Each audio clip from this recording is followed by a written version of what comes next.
Hi, I'm Missy. And I'm Marissa. And we did the Piety Myth. The Piety Myth is an economic myth that focuses on our good intentions rather than the unintended consequences of our actions. As Christians, we know that God looks at our heart motivations, which proves that our intentions do matter. In some cases, they matter more than our actions. Matthew 5:28 says, "But I say to you that everyone who looks at a woman with lustful intention has already committed adultery with her in his heart." This is an example in the Bible when the intentions of a man is what condemned him. Intentions do matter, and in this case, they are just as sinful as the action. Our intentions do matter, also on the subject of helping the needy.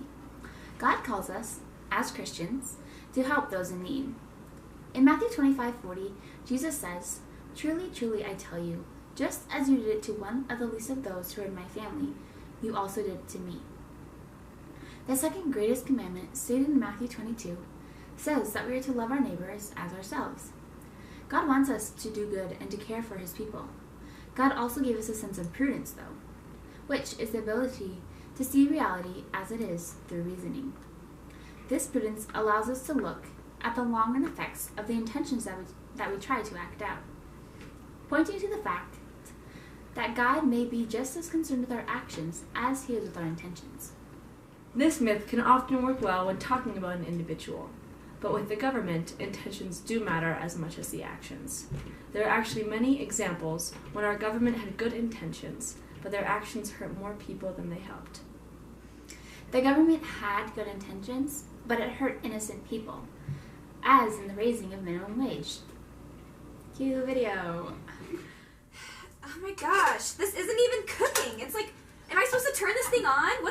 What is this? I just don't understand. Okay, can I help you? Excuse me. Okay, I can yeah. do it. No one taught me how to do anything. Okay, you just This need is to so flip it until it's stupid. golden brown and cooked just right. Just keep flipping it, yeah? Do you understand? Oh, yeah, I get it now, thanks. Okay, good. Cool, I'll just finish. Okay, as you guys know, I'm the manager, and as you know, minimum wage was just increased. Do you know what that means for you guys? More money. More money for one of you. I can't afford to pay both of you. So one of you is about to lose your job. What? And do you want to know how I decide this? How? Eeny, meeny, miny, moe. What? I'm sorry, but... Are you kidding me? I get the job? Yeah, you get to say it. Yay. Are you kidding me? I'm sorry. She's incompetent. I'm sorry, I can't pay both of you. Yay! So if you would collect your things and leave. Oh my gosh. Bye. Keep up the good work. Thanks, I will. I have 37 cats, 12 kids, 1 husband. I have a lot of things to take care of. Do you not understand this? Do you not know the things that I have to deal with? Every time minimum wage gets increased, I lose my job. I am an intelligent woman. Did you see me flipping those patties? I was way better than Blondie over here. Even though this is a lighthearted example, it is also a very serious real-world problem. The government often raises minimum wage in an effort to provide more money to those with lower-end jobs.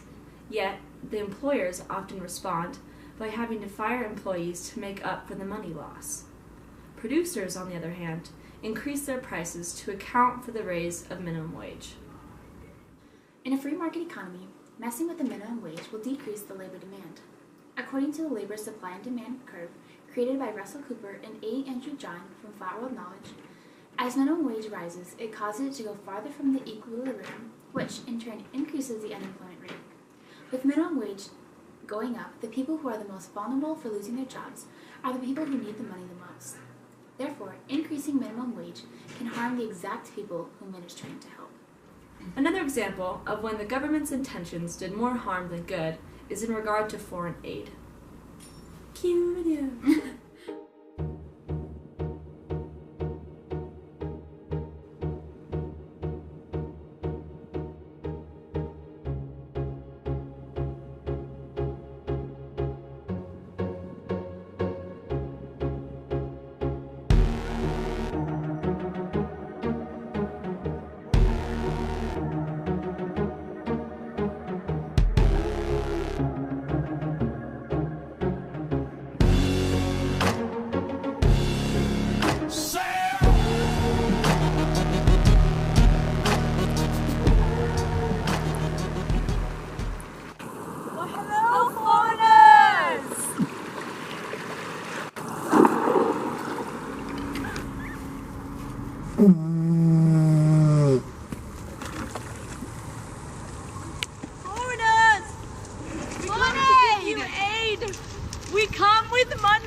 the aid.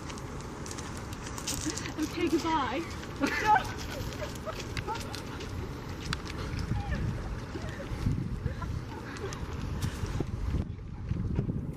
Oftentimes, the government tries to throw money at other countries to boost their economies. But the money often encourages corruption and is not used for the intended uses. The government also often throws extra resources or raw materials in an effort to help other countries, but in reality, it impairs them and prevents them from making these materials on their own, which would create jobs and boost their economy. According to foreignassistance.gov, our government plans to give over $28 billion in foreign aid. But when do we see meaningful results? Foreign aid can be a good thing when it teaches the people a new trade that they can eventually use to build up their economy. But then the question comes in of whether that should be the role of the government or the role of privately run ministries. Our last example of when the government's intentions are good but they end up hurting people in the end is the government-run welfare system.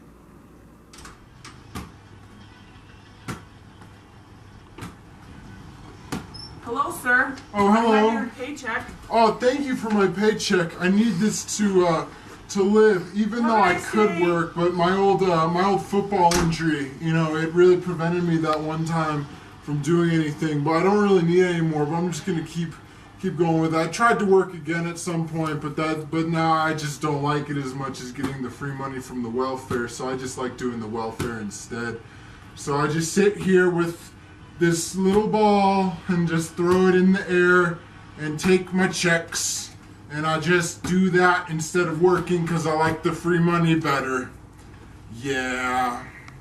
In welfare, those who cannot or do not work are rewarded with money in an attempt to help them meet their basic needs. But often it takes away their incentive to work.